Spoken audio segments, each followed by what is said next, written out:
قائد اعظم محمد علی جناح کا شمار دنیا کے ممتاز ترین لیڈروں میں ہوتا ہے۔ اگر برصغیر کے مسلمانوں کو قائد اعظم جیسی اہنی شخصیت کا ساتھ میسر نہ ہوتا تو مسلمانوں کے لیے الگ ریاست کا حصول کبھی بھی ممکن نہیں تھا، اور برصغیر کے مسلمان آج بھی انگریزوں کے بعد ہندوؤں کے غلام ہوتے۔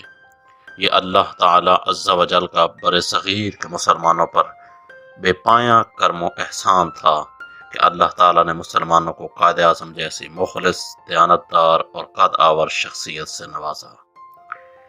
یہ قائد ہی تھے جنہوں نے اپنی خرابی صحت کے باوجود دن رات ایک کیا اور مسلمانوں کے لیے ایک الگ مملکت پاکستان کا وجود ممکن بنایا۔ آج کے نوجوانوں کو قائد کی شخصیت کے بارے میں بہت کم معلومات حاصل ہیں۔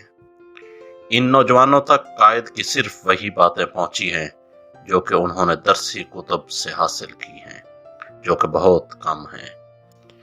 تو ہم نے ویڈیوز کی اس سیریز میں اپنے محبوب قائد کے بارے میں کافی دلچسپ، حیران کن اور سبق آموز واقعات آپ تک پہنچانے کی کوشش کی ہے، تاکہ آج کی نوجوان نسل قائد کی حقیقی زندگی کے خوبصورت اور روشن پہلوؤں سے روشناس ہو سکے۔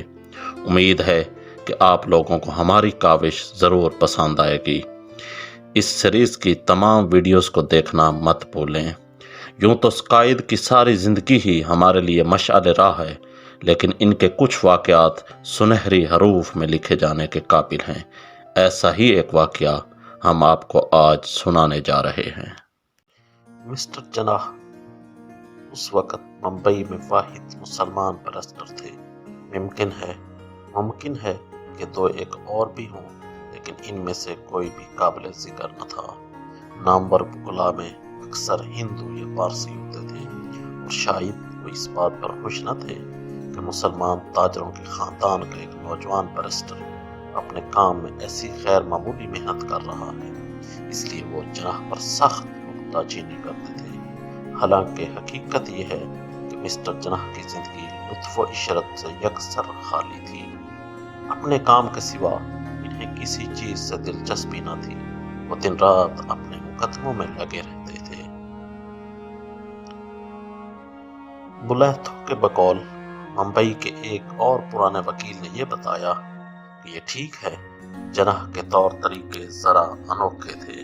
مثال کے طور پر ایک مقدمے کی سماعت کے دوران میں ایک جج نے انہیں کہا، مسٹر جناح، میں آپ کی آواز نہیں سن سکتا۔ مسٹر جناح نے جواب دیا، میں بیرسٹر ہوں، ایکٹر نہیں۔ جج بات پی گیا، لیکن ذرا دیر کے بعد پھر مجبور ہو کر بولا، مسٹر جناح، میں درخواست کرتا ہوں کہ آپ ذرا اونچا بولیے۔ اس بار مسٹر جناح نے کہا، اگر آپ کتابوں کا انبار اپنے آگے سے ہٹا دیں گے تو مجھے آسانی سے سن سکیں گے۔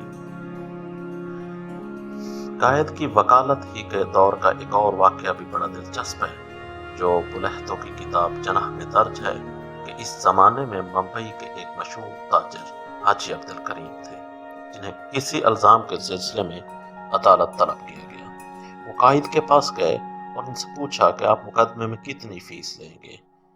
قائد نے کھرے پن سے جواب دیا، 500 روپے روز۔ حاجی صاحب محتاط آدمی تھے، پوچھا، مقدمہ کتنا عرصہ چلے گا؟ میرے پاس کل 5000 روپے ہیں، کیا آپ یہ ساری رقم بطور معاوضہ قبول کر لیں گے، خواہ مقدمہ کتنی ہی دیر لڑنا پڑے؟ قائد اپنی بات پر ڈٹے رہے اور کہا کہ میں یہ رقم قبول نہیں کروں گا۔ میری فیس 500 روپے روز ہے، یا تو مجھے آپ اس فیس پر اپنا وکیل کر لیں یا کوئی اور وکیل تلاش کریں۔ عبدالکریم نے ان کی یہ شرط منظور کر لی۔ قائد نے 3 دن میں ہی مقدمہ جیت لیا۔ ان کی فیس 1500 روپے بنی، جو انہوں نے بخوشی قبول کر لی۔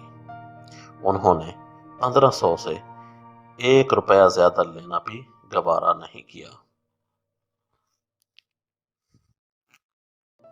یہ واقعات خبریں گروپ کے CEO ضیاء شاہد کی لکھی گئی کتاب قائد اعظم کی زندگی کے دلچسپ اور سبق آموز واقعات سے لیے گئے ہیں۔ وہ لکھتے ہیں کہ قائد اعظم کے سال کی نسبت سے میں نے PTV ورلڈ کے پروگرام کسان ٹائم کے لیے 5 منٹ کا ایک واقعہ ریکارڈ کروانا شروع کیا۔ اس کا طریقہ کار کچھ یوں تھا: مختلف رسائل، کتابیں اور اخباروں میں چھپے ہوئے مضمونوں کو کھنگالتا اور کچھ قسطیں کمپوز کروا لیتا۔